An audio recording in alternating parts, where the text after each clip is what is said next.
Pro Poppy.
Halito, what's happening?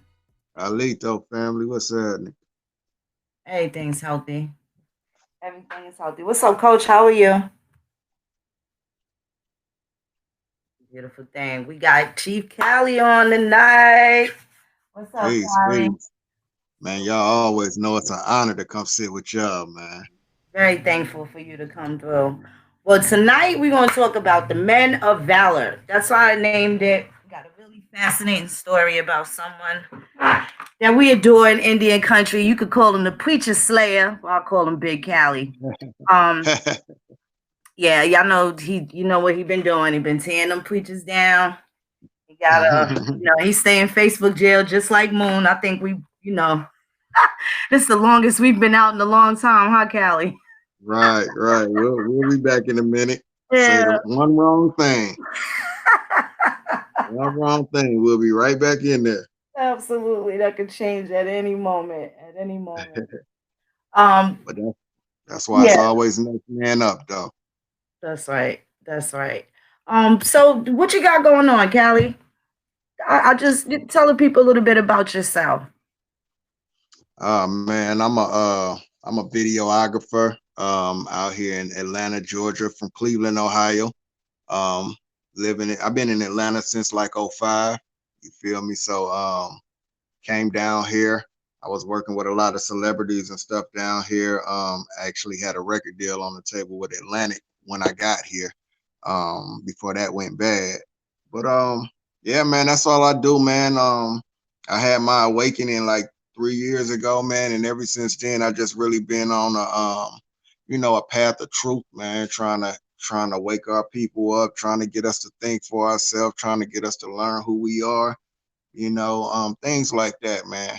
So that's what I do, man. That's what I do. A lot of people know me from Facebook, Right. you know. Right. But yeah, Um, that's what I do, man. Definitely the videographer. That's definitely a talent that we all are familiar with and appreciate. Or do you have anything you're working on right now? Um, what I'm trying to do right now is basically put together like some nice little short films. Um, I've been wanting to do like some short films. I have a movie that I did. It's called Slim Chance. That's on YouTube. That's the first movie I ever did. And I wanted to just try my hand again, keep trying my hand at different things. So right now I've been talking with some people about, some short films. We even talked about um, doing some short films for our people. You feel what I'm Yes. saying? Just trying to educate our people a little more. You feel what I'm saying? So that's really what I'm kind of in the works of right now, just trying to write some good stuff that's informative. I mean, it's relatable, but it's informative at the same time. That's right. That's right. I What get it. could you tell us about how did it that cartoon skit get started? What made you put that together? Man, that was just me playing around, honestly. In all honesty, that was just me playing around. The thing is, I was looking at things and I'm like, I don't really see nobody in this lane. Like I don't really see no. I just always try to be creative, you know, and bring something different to the table. And I had some thoughts, and I was like, man, I need somebody who know how to do animation. So, you know, I went through some things and figured out some apps and woo woo woo. And I just started playing around with it, man. You know, and I said, man, this could actually be a great learning tool, though. You know, we can actually create stories like this, and it might be a little more entertaining for people. Well, You know, even with our stories. that was awesome. Even though it was a story that you put together, it let me know some Yeah, and folks I was watching doing it on the fly. because you know Seti was on his show the other day. Yeah, he was on where? He was on Young Pharaoh channel the other day. Oh, was he? I said, where did dude come from? I said, I wonder Out if of they, nowhere, I right? said, where did this come from? Yeah, He's that the was chief Cali comic strip, and you know, just makes an appearance. Whatever. Yeah, that's crazy. That's crazy. We ain't seen bro in a hot little second. Oh right. That's what man, I said. that's right. He's definitely been off the radar for quite some time. Peace and love to everybody in the chat. How y'all doing? It's so great to see y'all. Y'all still maintaining and keeping yourselves healthy. And clearly, y'all ain't on the run, so you ain't killed nobody. It's all good. It's good to see y'all in the chat. Good to see y'all in the chat. So earlier, you know, we did a show. You're out there in Georgia. How do you feel, Callie, about Georgia being, well, one of the first states to go back to what we think is normal or as close to normal as possible after what, you know, we've been going through these last 5, 6 weeks? How do you feel Man, about Georgia being, you know, the first I'm gonna to be open honest up? with you. I'm very like kind of confused. Like, you know what I'm saying? Like, I'm gonna be all the way real. Like, because I'm looking at different things like I'm looking at different things like how we're told we can't be in groups and things like that. But then I'm looking at like the president in news conferences and stuff with a bunch of people in the room. You know what I'm saying? Things like that, like nobody with masks and gloves on. Then I'm looking, man, listen, I'm gonna tell you over here, out here in Riverdale where I'm at, man, our Walmart ain't shut down yet. Like, I mean, our Walmart still go hard. You know, so it just confuses me. I'm kind of confused. Like, I mean, I really don't know. I'm kind of, I think I'm kind of, I'm kind of confused on this. Like, I mean, do we need to social distance or no? Because I mean, you can go to the airport, people walking around the airports, the stores. I mean, I'm lost. Like, I'm lost. But yeah, I saw he's talking about opening it up Friday. And I say, you know, I don't know. What y'all feel about it? What I'm y'all like think? I'm like you. One moment is it's gonna get worse. Now it kind of seemed like okay, maybe we didn't get the numbers we needed, so maybe we need to open it up a little bit more, see if we can get some more numbers to rise up a little bit more, to get Mm, what they wanted to get past. I don't know. mm, But as I look at history of mm, 1918 Spanish flu, in Philadelphia, they opened up early because you know they shut the country down for 2 months.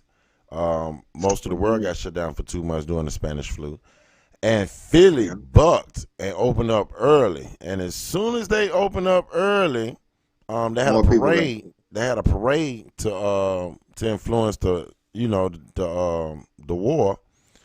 And the next night, they had 31 hospitals. Every bed in them hospitals was full.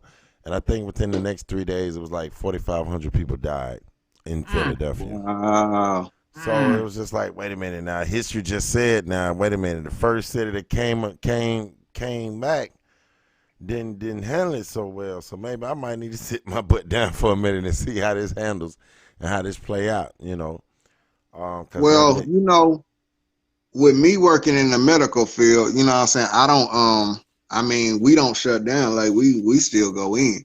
right. Um, so I mean, for me, I haven't seen any, like my life hasn't really changed any different because first of all, I don't really go out and kick it all like that anyway. I'm not out there in the streets anyway like that. So, usually I go home. I go to work, I come home. I go to work, I come home. Really, you feel what I'm saying? So that really didn't change a whole lot for me. So I'm not sure for other people who actually, just really go out and socialize and, who really be out there, like how it affects them. Have you thought about this though? We at the home of the CDC. Yeah, definitely. Yep, you're right. Yeah. And we first off the block. First to It's like, open. wait, what y'all about to try Yeah. to do? You know what I'm saying? It's like, just gotta pay attention and just be cautious. No, I think everything has to be. I think everything has to be, observed and thought about. I don't think you can put anything past anyone to do anything. So that's why I'm saying, like, I'm kind of thrown, like, because at 1 minute you're telling us, no more than 10 people, woo, woo, woo. But then I'm looking at, different situations where there's more than 10 people. In groups of people. Like, for instance, like I was reading how the pastor opened up his church for a revival in Kentucky. And they say 40 new cases came up because of the people that went to church. But then I honestly, and I think I made a post about it today. I'm looking at 26 people in one room with the president. No mask, no gloves, close range. So I'm like, well, what happened to, these people go to church and catch it? You know what I'm saying? But y'all do a news briefing every day and ain't nobody catching it. So, I'm just a little confused, honestly. I'm just a little confused. Right, rightfully so. Rightfully so. I guess we all are, for that matter. Yeah. New York, it appears to be getting better. Well, I don't know. Today, just for me, it's just a day that I don't know anyone that passed away from what they say is this. So that it's kind of been a good day for that for me, as far as that's concerned. But it looks like it's getting a little better here in New York. Now I did see something interesting. You know what, Coach? Let me send this to you. Oh man, let me send this to you. I just want to show you guys something. I have to make this. I have to make this. I got to show you guys this. This is just incredible. Absolutely incredible. Give me 1 second. Let me pull this up, Coach. I'm gonna send this to your email so you can pull this video up so people can see what time it is out here in New York.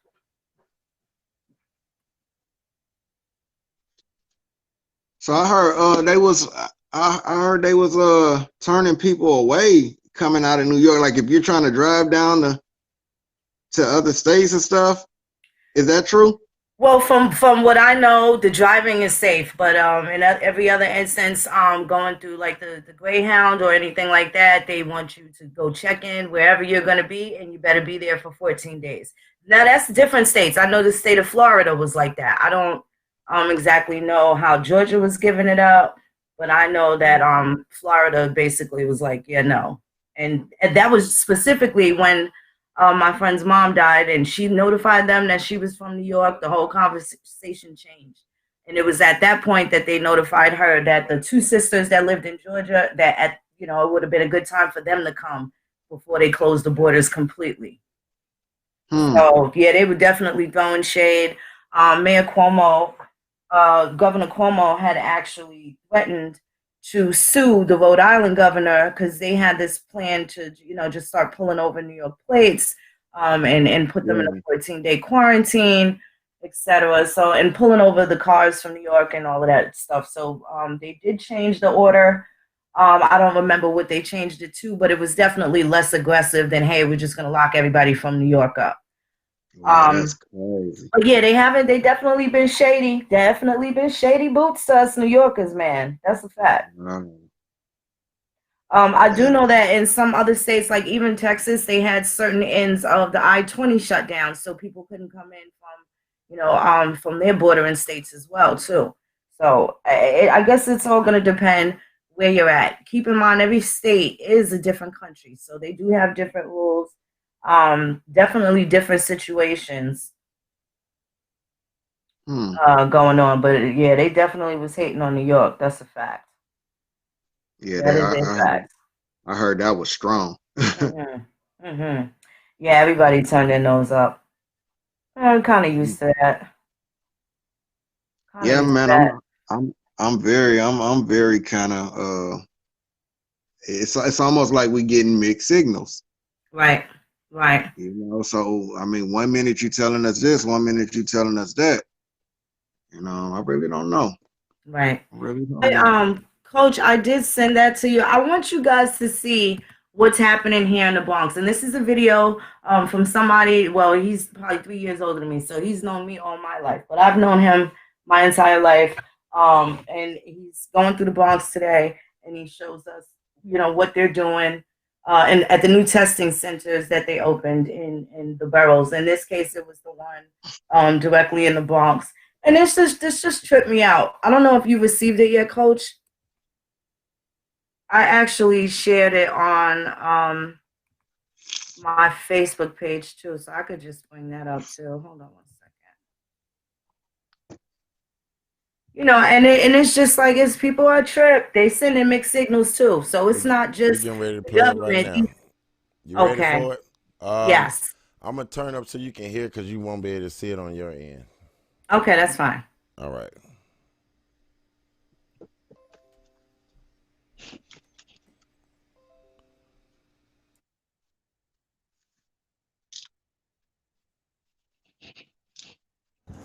Yo, today they started the testing site out here in the Bronx for the COVID-19, right? Yo, look at this fucking line. I'll show y'all something.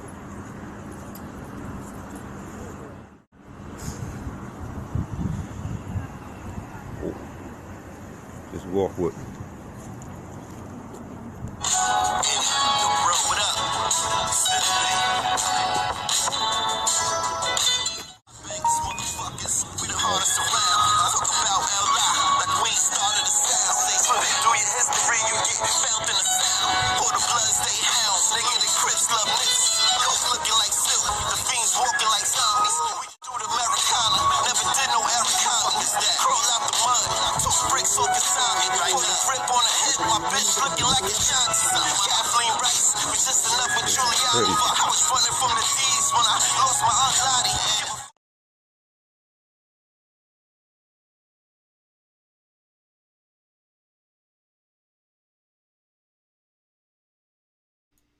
Now that line goes for 3 blocks. I don't know what happened to Cali. Cali bumped off.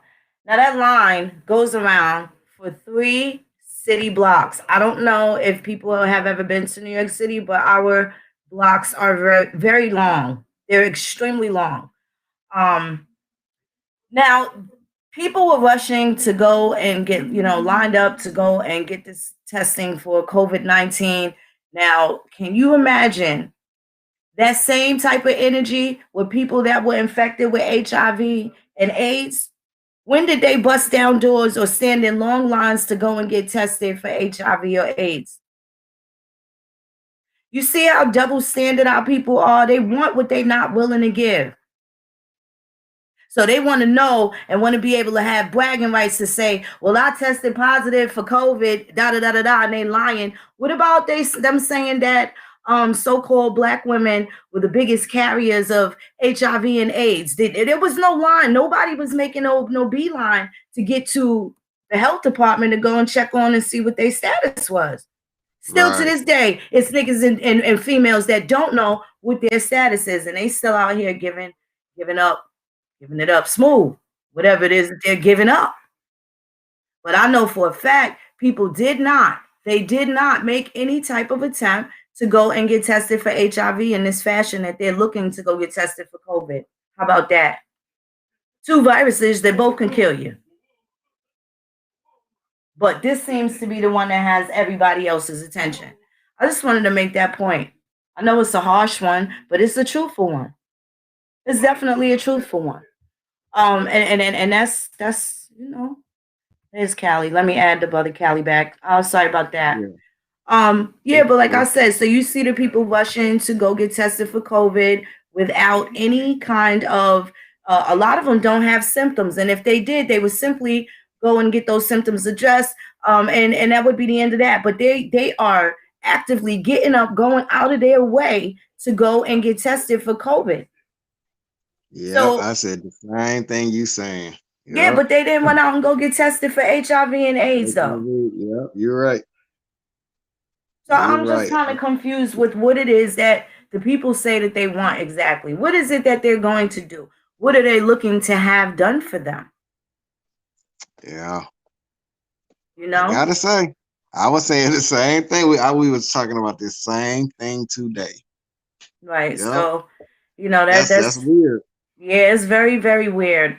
But to be on the safe side of things, I think Virginia had it spot on. Even back in February, Virginia, basically said that they weren't even going to attempt to surface until June, after June, right? Probably the second or maybe third week of June or something like that. And that was That's what based off Virginia of, said. yeah, that's what Virginia said. And it still stands. So whenever the Yeah. other states are looking to be released by May 15th or so like that, um, Virginia is still going to be, in shelter in place, which I think is a wise thing. Personally probably won't be in different, I won't even say crowds because I don't really do a lot of crowds now, but even different Right. gatherings, at least until July. I'll probably feel better after, at least until the date that Virginia has, we can kind of go off of that. That to me seems like a more realistic model to look after. You Yeah. know, that we should know because after everybody else comes out in May, then we'll see if there's any sort of reinfections going on, and people don't know for sure. So I wouldn't assume that if you had it already, you can't get it again. I would not assume that. That's true. Good point. They don't know enough about it to say that for sure. And Okay. certainly they haven't had this type of outbreak of this particular strain ever, right? So this is something totally different. We talked earlier about the ICD coding, and those are international codes. So it's not something that is just here in the Americas. This is a global code. The same thing back in September. Well, actually, it was February. I had to go and get. I was scheduled to get a biopsy.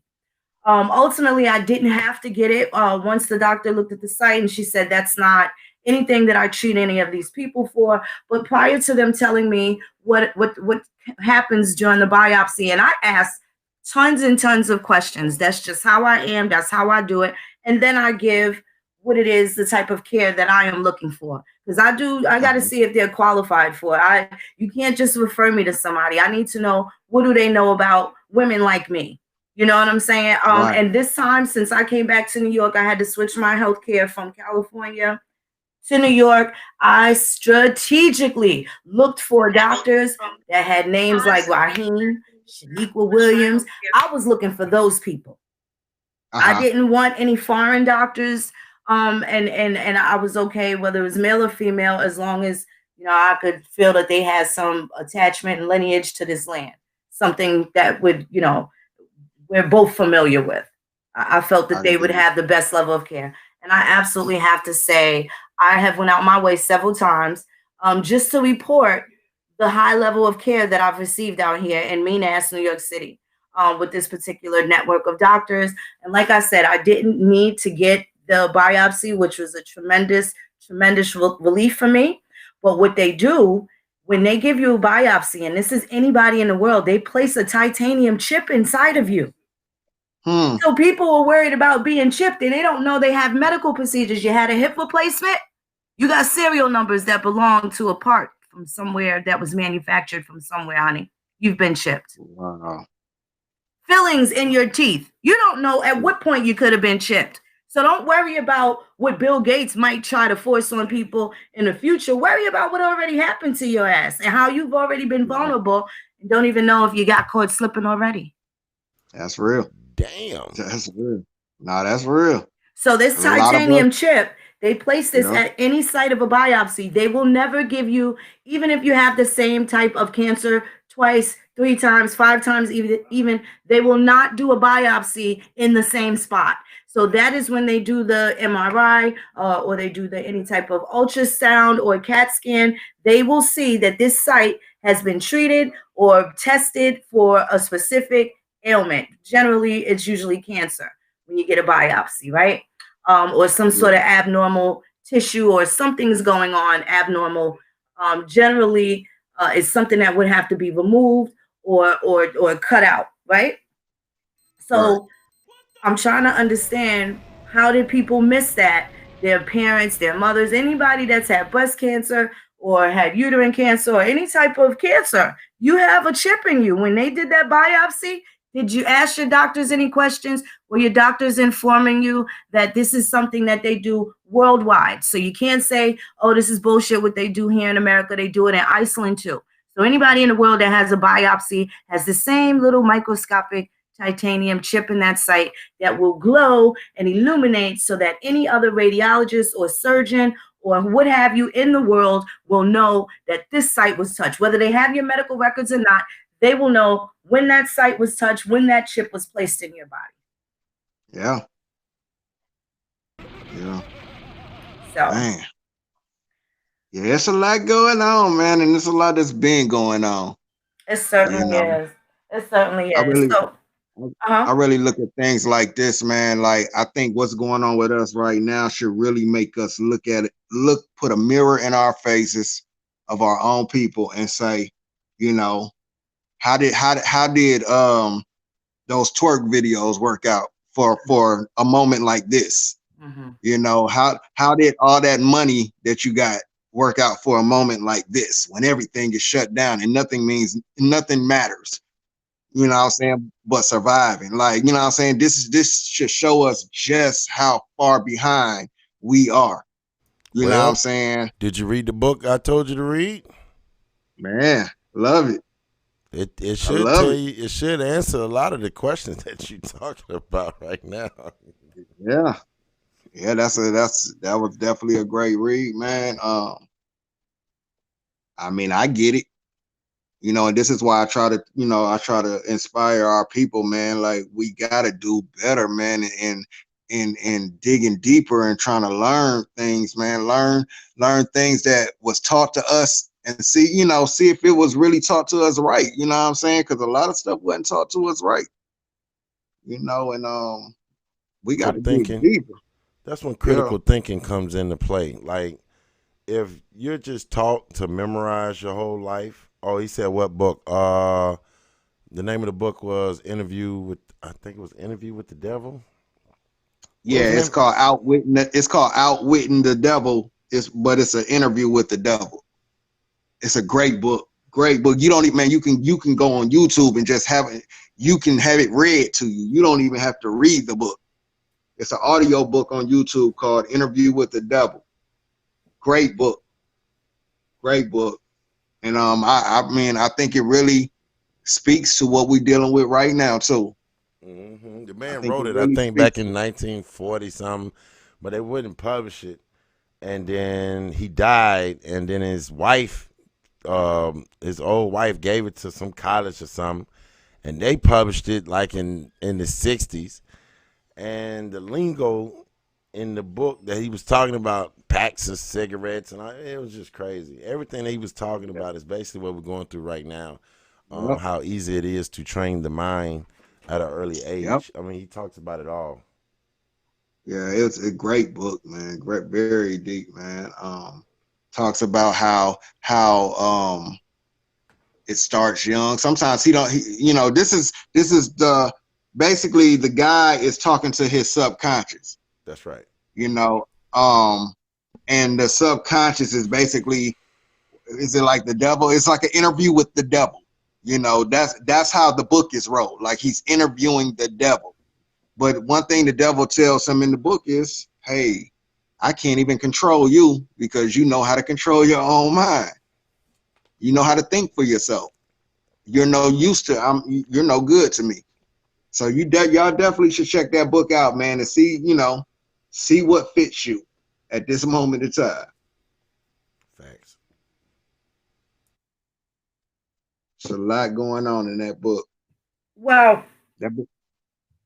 I wanted to I called this Men of Valor because I want to, like I said on numerous occasions, I like to highlight those that don't really get the spotlight that they tend to deserve. We hear a lot about these no good niggas and these deadbeat fathers, and then it's like when I know men like you that have had experiences very similar to some of the experiences that have so many of these women upset.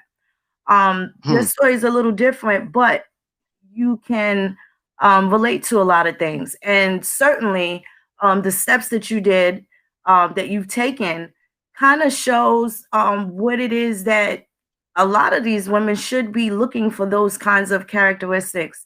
Um, why don't you tell them, about just being a single father and how that started for you and how the changes you've had to make and the things that how your children have helped you grow and things of that nature, being a sole provider and nurturer too at that. Um, yeah, man, I got custody of my boys. I got full custody of my boys. Gosh, back in oh 01, I think.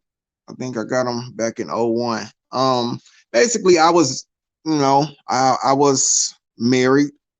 Um, the marriage didn't work out due to the fact that, we got married on, we didn't get married out of love. We got married more out of me trying to do the right thing. Um, it wasn't really a relationship built on love, so it really didn't work out. But we had two children out of it. And in the midst of us, going back and forth, we split up, and then we went through a custody battle. We went through a custody battle with the kids. And the crazy part is this, their mother, my boy's mother, she wanted one child but didn't want the other. And as we were going through our court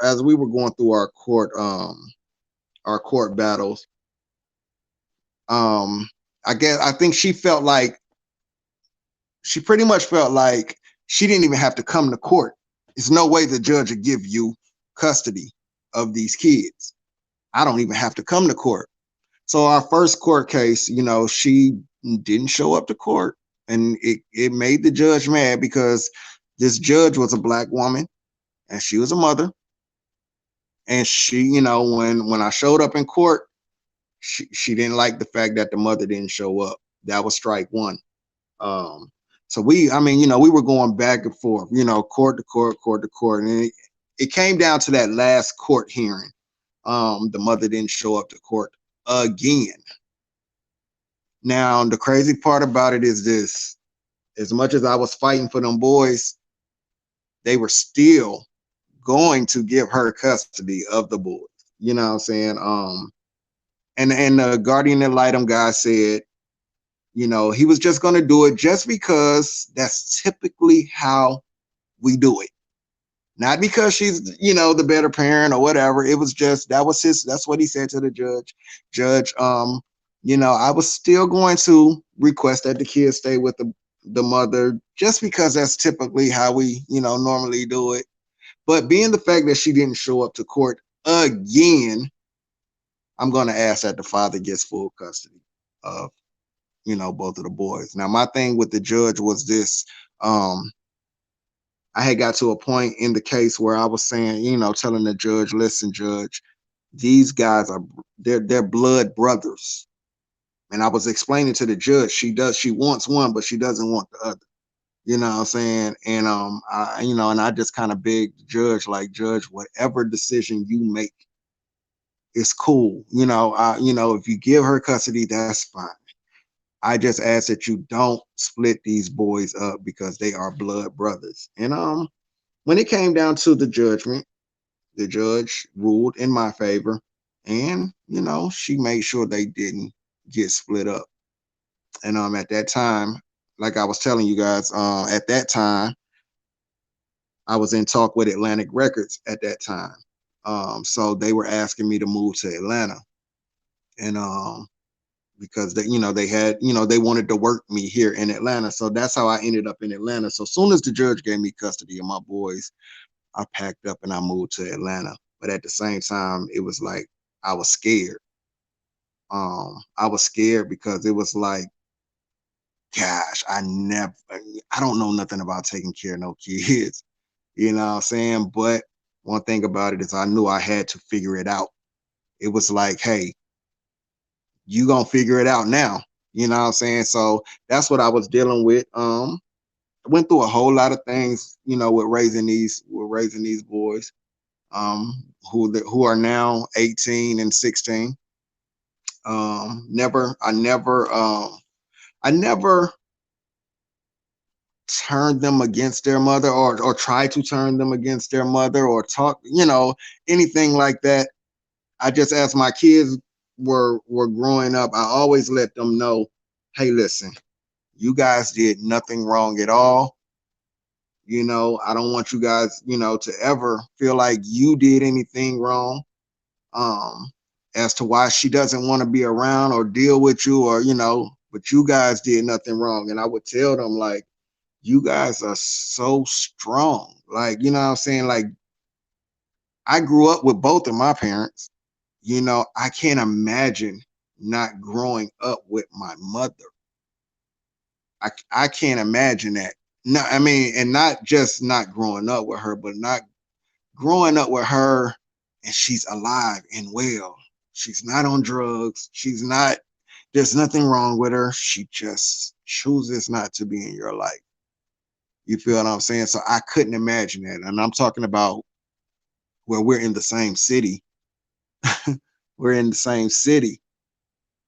And your mother is what, maybe 20 minutes, 30 minutes away, not even 30 minutes away, 20 minutes away on another side of town, and she won't even see you. So they spent their whole life dealing with that. So I had to figure it out. And I had to get to a point. For a long time, I carried a lot of bitterness. I carried a lot of bitterness for a long time.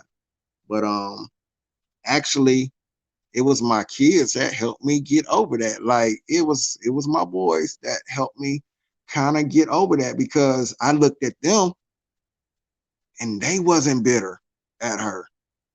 You know what I'm saying? Like, they even tried to, hey, man, listen, the past is the past. Let's move on forward. And she still messed that up. So at that point, I said, man, like, that's amazing to me. Like, that was so amazing to me to see them actually still try to, give her that window to be there, like, to it somehow be in their life, and she still messed that up, But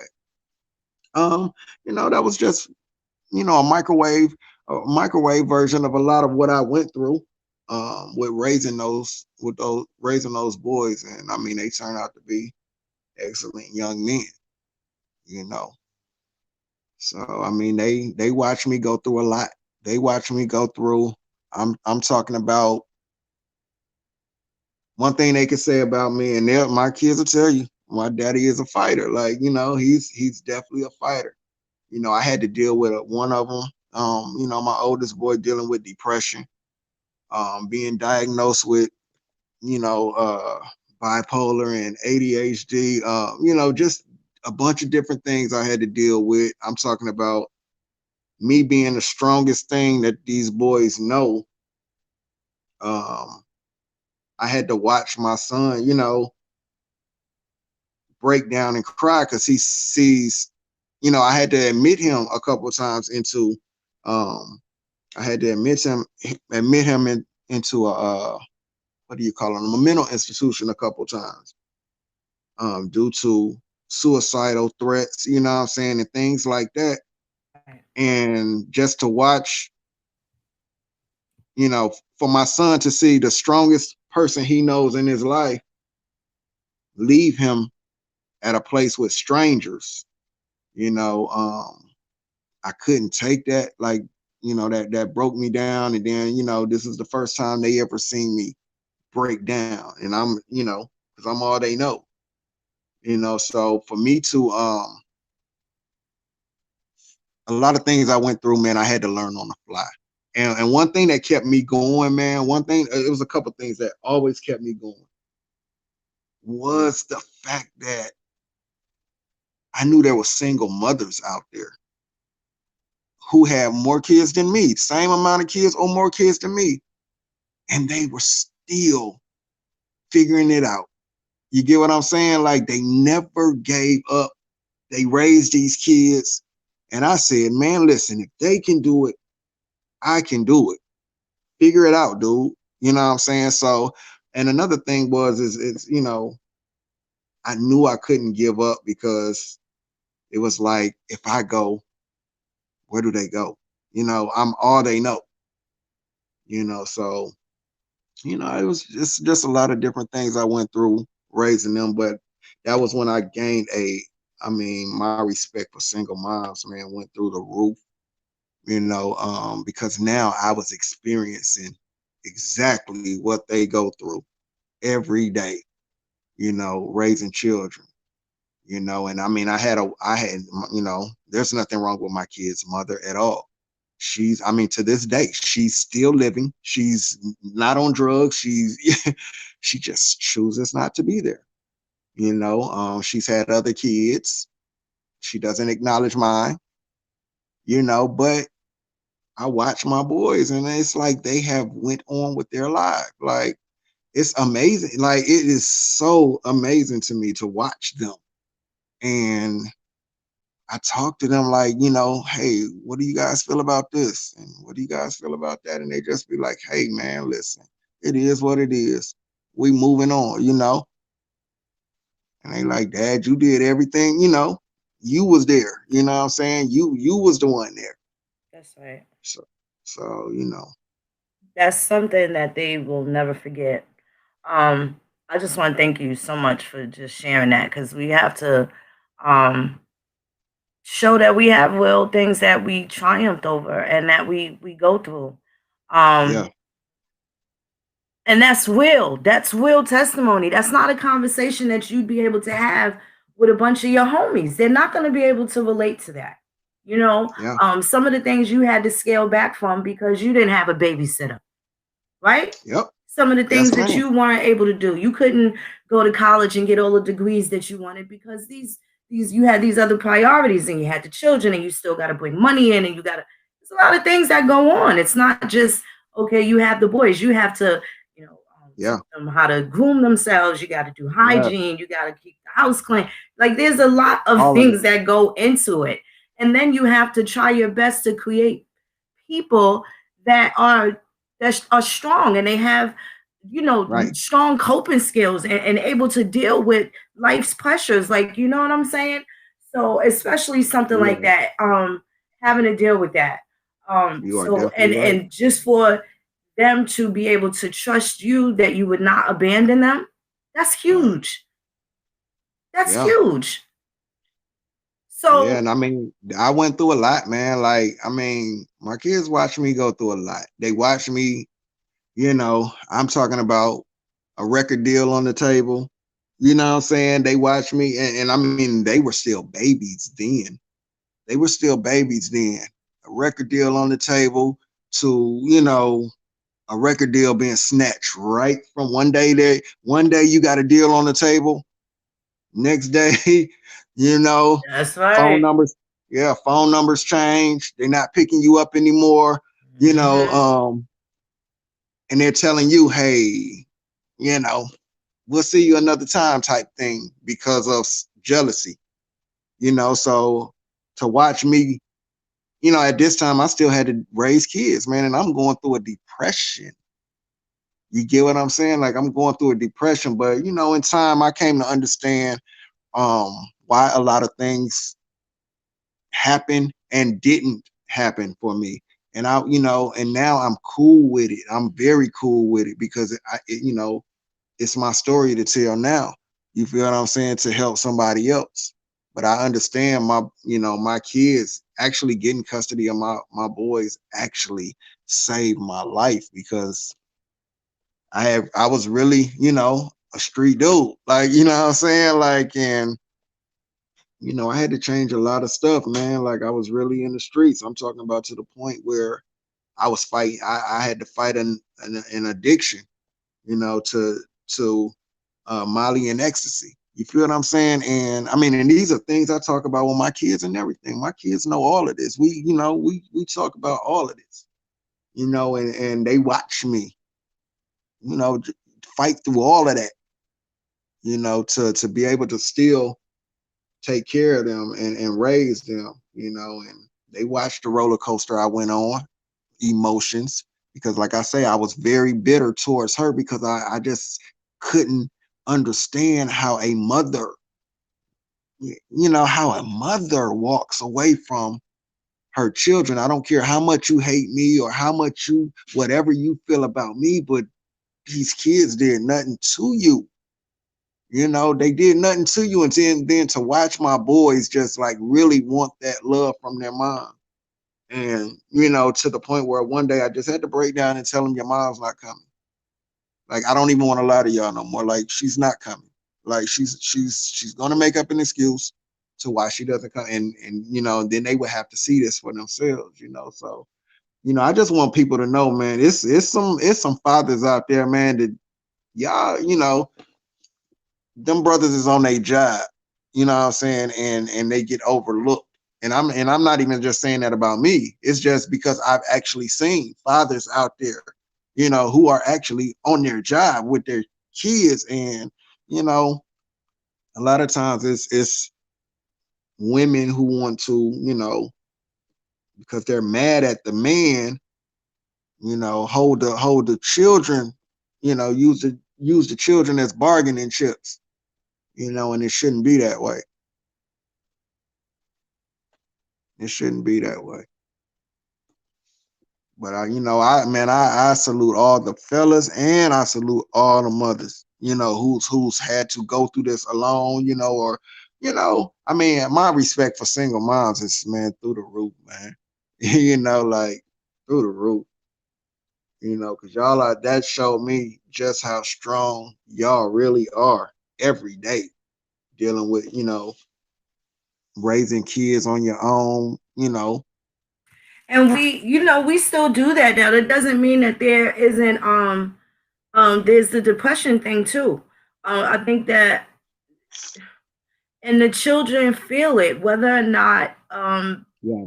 you want them to, because you definitely don't want that to happen. In fact, as a parent, you kind of hide the fact that you're hurting. You hide the fact that you're angry. You hide a Yes, lot of ma'am. that from your children, and you try to exhibit this, this Superman image or this supermom Yes, image, and act like you could just exactly. brush it off. And I think that we've tried to do that, but I think that's like a disservice. The children. I think that in hindsight, if I knew then what I knew now, I would have been a lot more transparent about how I felt about things. You kind Mm-hmm. of just do what you can do, and then you kind of just develop a routine because it may work for you. You get up, you go to work, you get this prepared, you get that prepared. Right. You have all of that together, but do you have we don't really sit down and have those conversations. You, as an adult, you can't have a conversation with small children and tell them your problems. You know what I'm That's right. saying? Like we listen to a lot of, oh, turn this off, you're gonna run up my light bill, and we listen to a lot of those threats and stuff like that. We listen to a lot of that, but if you think about it, doesn't that give you some sort of anxiety? We can develop anxiety from some of the things that our parents put on us to worry about. Yeah, that's real, So man. to be able to have these coping mechanisms and to be able to show each other like the love that we need so we can come up out of these situations, even if it ain't on top. The best part about it is when you come out of them together. Right. That's real. That's It real, ain't got to man. be perfect, but being able to come to terms with stuff, man, that's huge. That's pretty much all that anybody can ask for. Ain't nobody perfect. Real. Nobody's That's real. perfect. Yep. And that's one thing I That's one thing, I let my kids know, man, like, and they get it.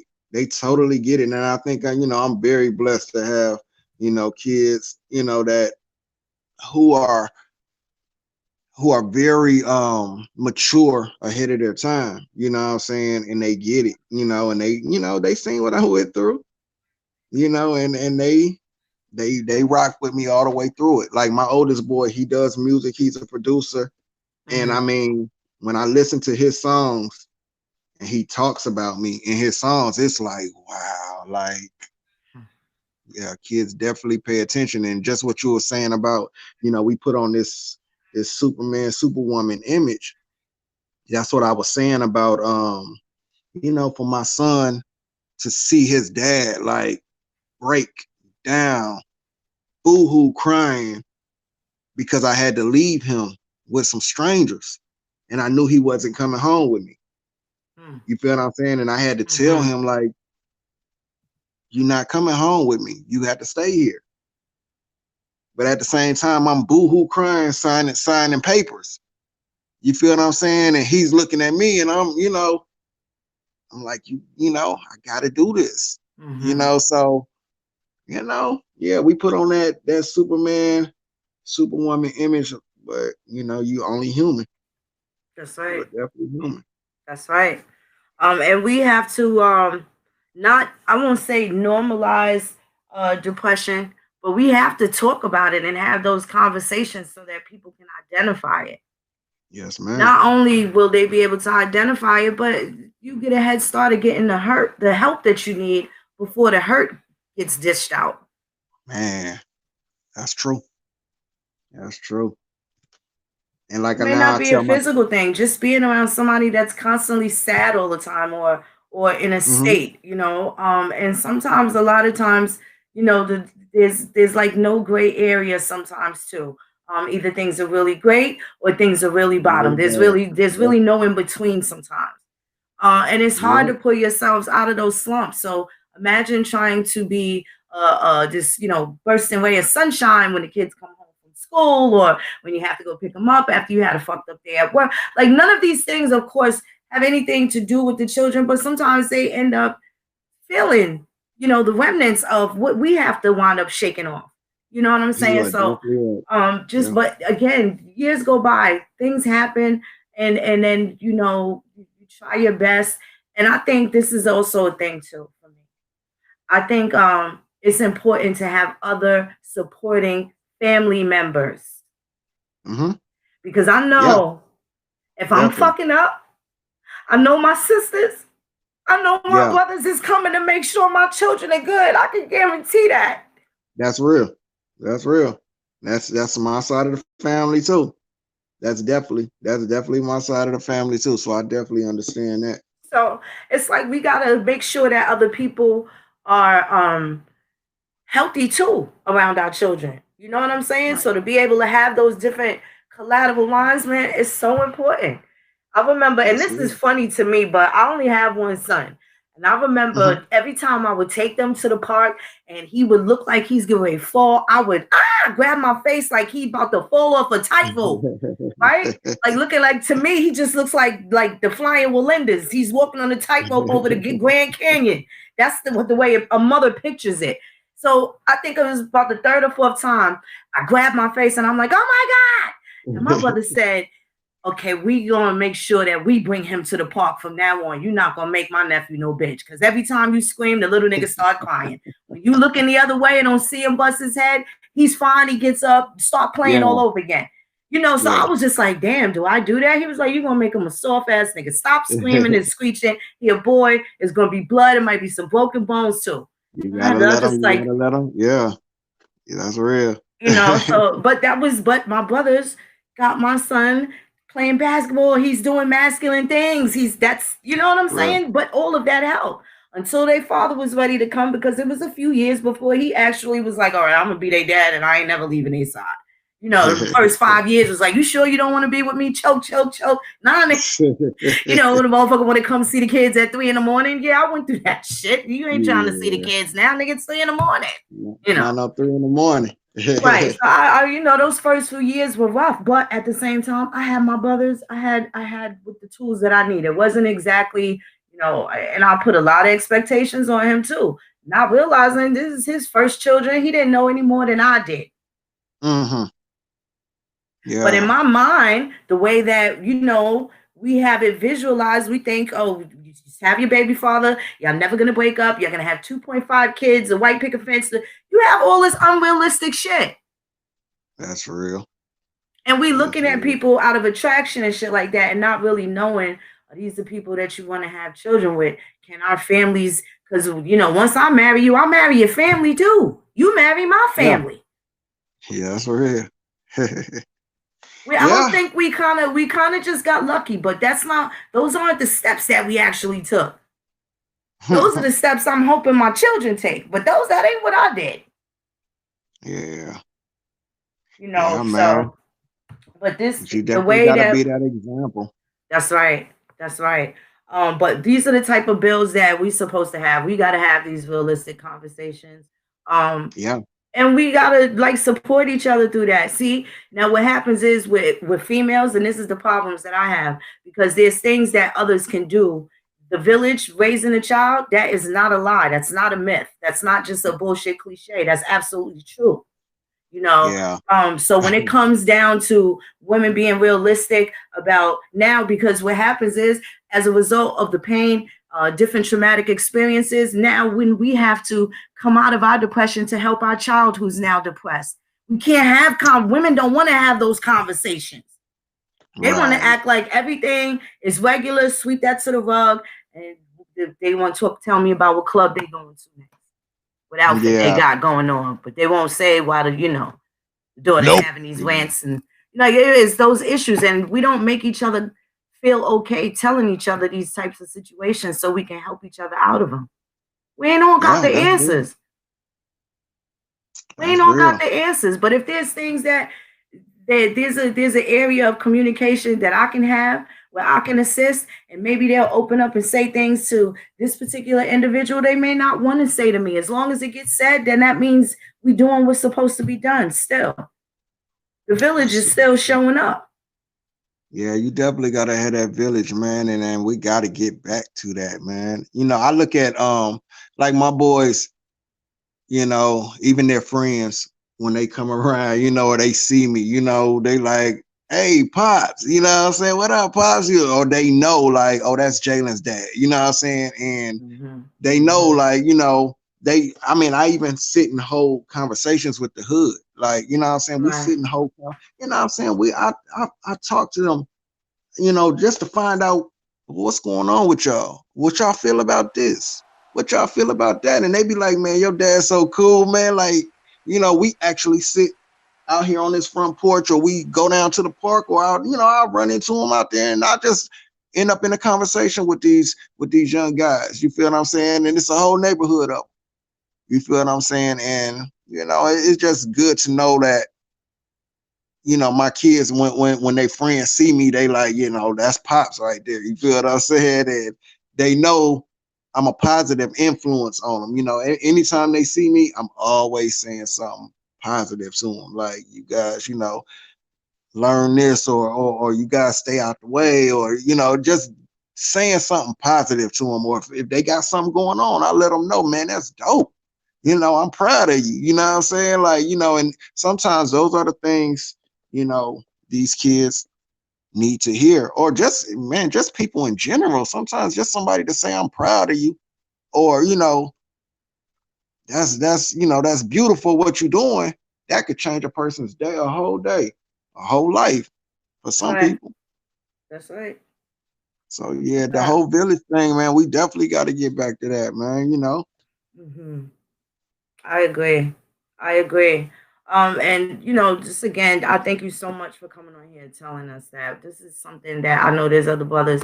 We need to support each other. Like there's things that somebody coming through that they can learn from your experiences, um, and your triumphs. You are Yeah, triumphant. That's why, again, I named this yeah, Men of Valor. I totally respect you, Cali. Um, not Thank you. I just appreciate for you too. being a single parent, but really for your tenacity and perseverance. You hit your highs and lows and you embrace them.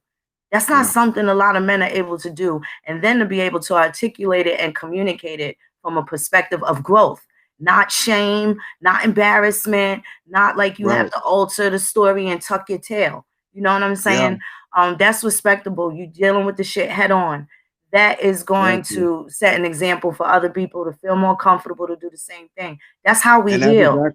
that's exactly what I do. You know, that's exactly one of the things I came to understand is, hey man, listen, your story is somebody else's story right now. You feel what I'm saying? Somebody else is going through what you went through. A lot of people don't want to hear somebody coming to them trying to tell them something who hasn't been through what they've been through.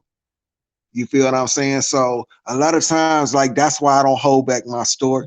That's why I don't sugarcoat nothing about my story. You feel what I'm saying? And I definitely use it to show growth. You feel what I'm saying? Because a lot of people know me from being in the streets, partying, kicking it, music, women. You feel what I'm saying? But now they look at me like it's a lot of people that follow me now, like, and I had to come to grips with that, like, not that I was asking anyone to follow me or, become attached to me, but people just have done it, and I get it now. You know what I'm saying? I get it. You have a story to tell. You help people find their voices. And this is what I try to teach my kids. Like, hey, listen, you have a gift. Find out what your gift is. Find out what your purpose is here. And I think for me, like, that's one of the things a lot of people have told me is like, you've helped me find my voice.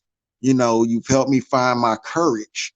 You know, and I think that's one of the things I do. I walk with the people, man. Like, I try to learn with the people every day. I'm trying to learn something new. Hey, if I learn something new, I'm trying to bring it to the table. Like, hey, did y'all know this? What y'all know about this? These are stuff we need to be teaching our children, man. This time we in right now shows just, I mean, to me, it shows just how far behind we are because our priorities are way Way out off. of whack. Yeah, Way off. Way off. And it's almost like some people are just too stubborn to try and get back on track. yeah, To where, just again spend a lot of time just crying and whining and complaining instead of really coming up with viable solutions or simply asking, hey, brother, I need help. Sister, I yeah. need help. I'm the first person to tell you that shit is not an easy thing for me to do. And Nah, you're right. especially the moment I can fix my mouth and my spirit and my soul to ask for help.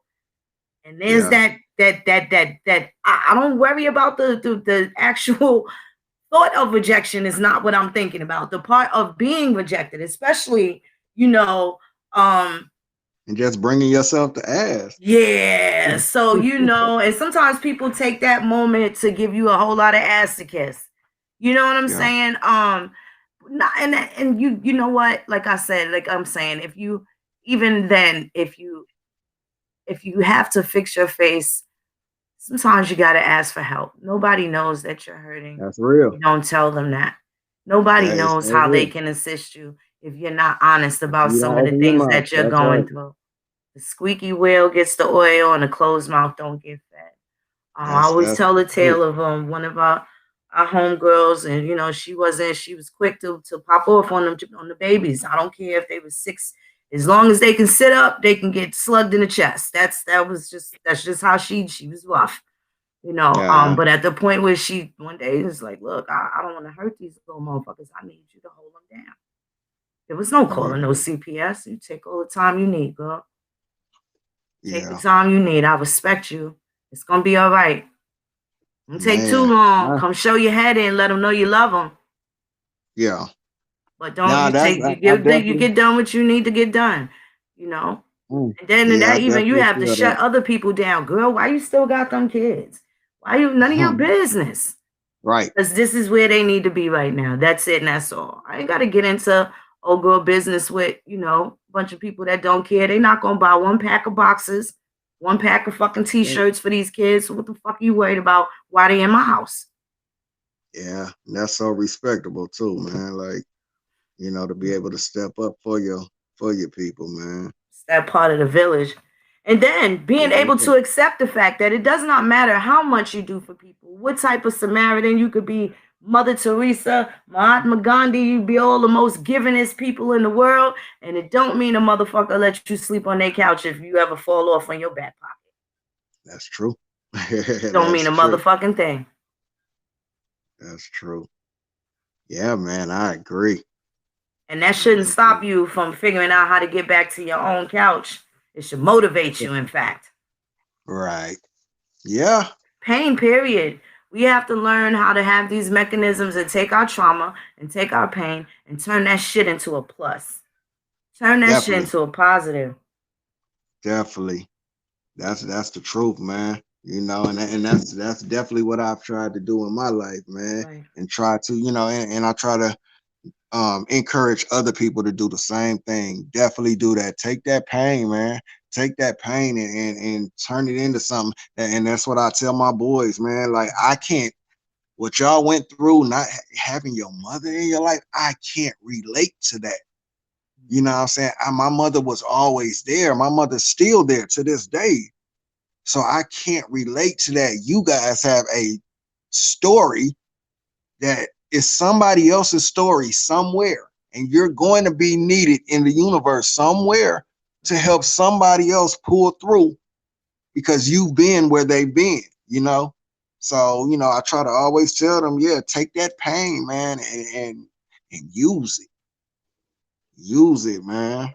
When they say you ain't good enough, or when they say you can't do it, man, take that pain, take that hurt, man, and turn it up on them. Turn it all the way out. That's right. You know. That's absolutely right. Well, I definitely did you have anything else? I think we could probably close out soon or get ready to close out soon. I just wanted to get you a shout out to Slim Bull. This is Slim Bull's cousin. Just give him a Yes. birthday shout out. Happy birthday, Slim Bull. That's my cousin, man. That's my younger cousin right there. Yes, and shout out to young Sean Blackman out there in Chi-Town. Yeah. Definitely. No, Beautiful people, man. We about to be yeah, able to be around, out and about, move around a little bit more than we have in the last couple of months. I'm just gonna say approach with caution. You wouldn't just, you'd still look at a nigga sideways if he gave you chlamydia, right? You wouldn't just go be quick to go sleep with him again. So kind of think of getting back together with some, into these large crowds and stuff like that. Nope. Consider that a danger zone. Consider that's that, real. something that you should be cautious of. I'm not saying be afraid. I'm not saying be scared, but I am saying don't be stupid. And whether or Right. not you get sick, do not take those, those germs to other people where you can Nope. hurt them. You can hurt other people. That's real. That's real. Would that be your intentions? Absolutely not. But this is where a hug can hurt somebody. Hmm. Hmm. Big time. Right. So, we have to be careful. We gotta make sure that we play it safe. Don't be hanging out and then go around and go back in the house and kiss on your kids. That's Gotta be real. careful. Gotta be careful. Don't go around your 95-year-old grandmother knowing that you just was playing a full court of basketball with niggas that was sweating and coughing all over the place. Don't do it. That's real. Yeah, Nope. I agree. So, but other than Definitely. that, I'd like to be working on some projects really soon, Cali. Can't wait to get Yeah. down south where, we'll be closer to each other. At least you and Coach are not far from each other at all. Yeah, right up the block from each other. So, Nah, I'm gonna be um, I'm gonna be linking up with Coach, man. yeah, so Yeah, yeah. again, I thank you so much for being on the show. I And definitely thank you wanted for to show having me. some love to the men of valor. I'll be doing more and more of these series where I'm picking people that I think are dope for whatever reason or not. That I think they're dope, and I'll give details. And if I can get them on the show to tell their story, we're gonna do that too. But I definitely want to highlight some of the men of valor. We've been having to point out a lot of these these hood boogers and these mark ass busters. But we not gonna let them take away from the shine from the people that really deserve the accolades, the ones that fight through the trauma, they fight through and they persevere. and they looking to make sure Mm, somebody else has the same happy ending, right? that's right. So, and that's what I respect. Much love and respect to you, Callie. Thank you so much for being Same here. to you, sir. What's up, Coach? You got anything to talk about before we say goodnight to the beautiful people? Hey, Cali putting in that work with the young men is what a lot of people are scared to do. I don't know what it is about men running from young men. You're supposed to mold them. You're not supposed to hurt them or do cause no harm to them or lead them astray or lead them into the wrong way. So it's always good to see brothers is taking care of the young men because they are future. They the ones that's gonna be running around here telling their young men what to do. So it's the best that Right. we seeing other fellas doing the same, man. I salute you all the way through. I Um, appreciate it. but yeah, I'm gonna be getting up with you too, man. Swing up there and holler at you Yeah, we too close, man. for sure, for sure, for sure. Can I say one more thing real quick? Come It's on. Absolutely. I Absolutely. just Please want to do. say, man, like the way I live life, man, is like this, man, and maybe maybe this could spark someone to think this way also. But the way I look at things is when I leave this earth, I want to know that I had a hand in helping change humanity positively. You feel what I'm saying? So a lot of times when I talk to people, I ask people, look at what you're doing in life. Look at what you're doing every day. Um, real quick, let me just say this, and because this ties into what I'm saying, right? So I talk to people and I just tell people to look at what you're doing in life, and see, are you helping or are you hurting yourself or even others? You feel what I'm saying? Are you helping humanity in any way? You feel what I'm saying? So, um, there was a time when I was locked up in jail. You feel what I'm saying? And I was locked up with some guys, and the whole time I was in there, I'm the type of person I feel like we we encounter people for a reason a lot of times. And honestly, the whole time I went in there, that's exactly what I felt like. I'm in here for a reason. It's somebody I need to meet in here, and it's somebody I need to encourage in here. You know what I'm saying? Honestly, that's what I went in there with the whole time, from the time I was in the holding cell all the way till I hit my pod. You feel what I'm saying? To the time I walked out them doors. That's what I felt. And honestly, that's exactly what happened. And recently, I just had these guys who I was locked up with hit me up, and I ran into one guy out in the city, and he was like, "Hey, I remember you. A lot of the things you were saying to me when we was on the inside, oh my gosh, like it makes sense to me now." Then I just ran into I actually had some young guys that I was locked up with. They were going through some things when they were in there, man. You feel what I'm saying? And I was that person who was in there to tell them, man, listen, you're gonna be all right. You're gonna, change things up when you get out of here. Once you get out of here, change things up for the better for you. Use this as a stepping stone to move forward. And them guys got out, and they actually hit me up, and they had did a song together. You feel what I'm saying? Because they know I only promote positive music. Even if I'm gonna shoot your video, um, if it's anything negative energy, I won't touch it. I won't put my name on it. I won't entertain it. You feel what I'm saying? But they knew this from me, from being locked up with me. These are conversations we had, and I would ask them like, "What are you doing here? You know what I'm saying? What are you doing in life? Are you helping us or are you hurting us?" And some people would actually stop and take a look at their life and be like, "Gosh, So, well, I say that to say this: the music they started um, sending me was positive energy music. You feel what I'm saying? And they like, yeah, we remember what you was telling us on the inside. And I told them, I said, man, listen, I'll shoot your video for free just for the fact that, what I'm saying, you're doing so. I won't even charge you. I'll shoot your videos for free because I like the message in your music. And then I had my cousin come back and tell me the other day, he said, man, listen, one of the artists we know, he listened to you, you know what I'm saying? And he doesn't do negative energy music anymore. He refuses to do that. You know what I'm saying? And that's all I want people to see. Are you helping us or are you hurting us? So when you know, take a look at your life, man, just every day and see the things that you're doing in our communities and stuff, or with our youngsters, with our young women. Are you helping us or are you hurting us? You know, if the things you're doing is hurting us, I mean, you have to ask yourself, is this how I want to, leave the earth, knowing that I left here with dirt, you know what I'm saying, with dirt on my hands? Or do I want to leave here at least, trying to clean my hands leaving here? So I just wanted to say that little thing, just take a look at yourself, man, and ask yourself, what are you doing? Are you helping us or are you hurting us? That was all I wanted to say. No, that was plenty, brother. That was plenty. Thank you so much. And this is a profound statement. Are we helping or are we hurting? Definitely something to keep in mind. I thank you so much for being here.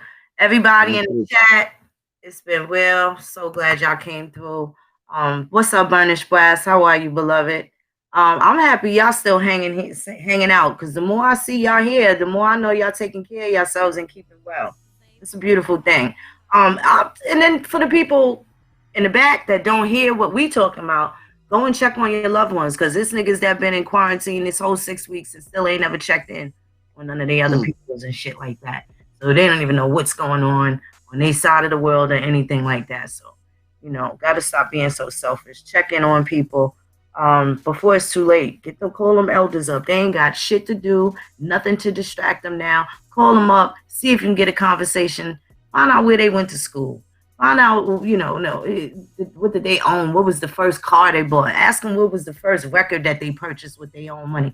Get those little things out of them. Just ask those random questions to get them talking. Let them share that information. It's going to open up so many different avenues and portals for you. And you never know. With that information that you think is useless, is going to end up being very, very useful. But, give people the flowers that they're supposed to have now. Don't wait until they're going to tell them how you feel. That's real. So I definitely want to thank y'all all. Young Cherokee Peasy, shout out to you, beloved. Shout out to you. Hi, Sister Celestine. So I'm gonna wrap this up. I'm gonna finish my cocktail. I still got my little 420 party favors. Y'all know I conked out early last night. But anyway, I'm gonna go get to that. I got some reading to do. But I definitely wanted to check in with y'all. I wanted y'all to hear Chief Cali. I wanted to give him some praise and enough respect. He's the first man of valor that I've showcased, but I'm definitely going to keep this series up. And I'm going to be inviting the brothers too on the panel. You don't have to tell your business. You don't have to tell, but come and tell us something that the rest of us need to hear. A little inspiration, what you're doing, how you changed, what you're willing to do to change. If you got something to talk about, just hit me up. I'm not stingy. We definitely want to get some people over on to No Grandma Killers. If you haven't done so already, definitely go on over there and subscribe to No Grandma Killers channel. Let us know what's going on. I'm always interested. Shout out to you, Slim Ball. Happy birthday. Late to your own party. But just make sure y'all staying in the loop, stay in tune. You got something going on that you need to say something about some of these officials, any type of corruption. Write a diary, keep your notes so things don't slip your mind.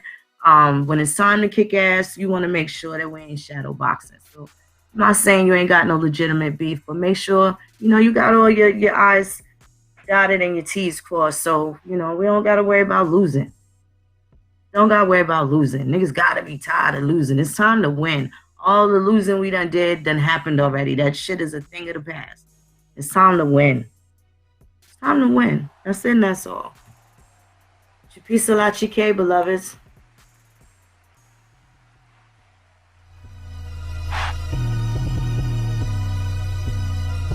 Say pro poppy.